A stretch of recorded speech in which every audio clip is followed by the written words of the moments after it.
say anything after that, but what can you say?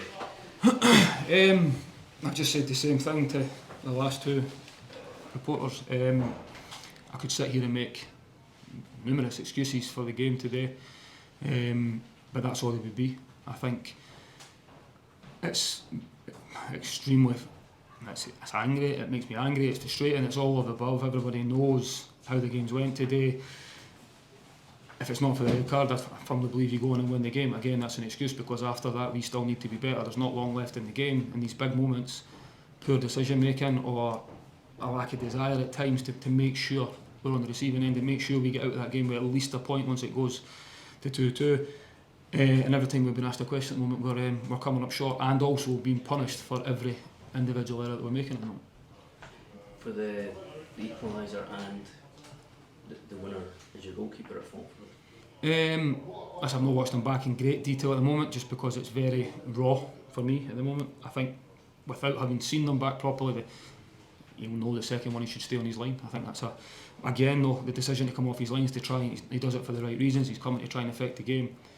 And when you're down there and things are going against you, the ball hits the underside of the bar and goes in. Whereas if that had been, and everything's going well and you're getting away with things at the time, it maybe hits the top of the bar and goes over. But again, that's just an excuse. These are all things that you need to be stronger, stick together and believe that you're going to turn it around and work as hard as you can to make sure you do. What's your view on Joe's red card?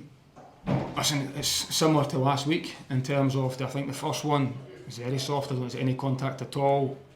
Extremely frustrating, because I think in that moment the referee didn't give a foul or a yellow card, a little bit of advantage, and didn't give a yellow on the one before. I didn't see much in it. I don't think it warranted a yellow card with lack of contact. Again, becomes irrelevant, because once you're on a yellow card in the modern day, I don't think there's any malice in Joe's tackle. I think he's reacting to a poor touch he takes, then goes into a tackle wholeheartedly with the inside of his foot, so he's not leading, trying to hurt anybody. His momentum then takes him into the player. But I also understand when you slow it down, it probably doesn't look great. My frustration probably comes from the fact that the referee doesn't give a foul at all. It goes 15, 16 seconds, whatever long it is after it, and I think the fourth official decides to give a foul after that. And then from that moment on, that's where the frustration kicks in. But again, in isolation, that's one thing. You then need to move on and make sure we come out of the game in a better result than we did. How disappointed will he be at that, and how big now is this game on Sunday? Well, to answer your first question, with how disappointed he'll be, of course he will be. I think he's probably not thinking about next week. He's very disappointed in himself at the moment, because I think, as I've already touched on, we keep 11 players on the pitch, we go and win the game. Last week as well, when we get back to 1-1, Nectar gets sent off, we'd have went on and won the game, I believe that, or at least I don't see us losing the game. And then Derby's will take care of himself. You've talked about how big the game is. This game's always a huge game to look forward to, for usually the right reasons.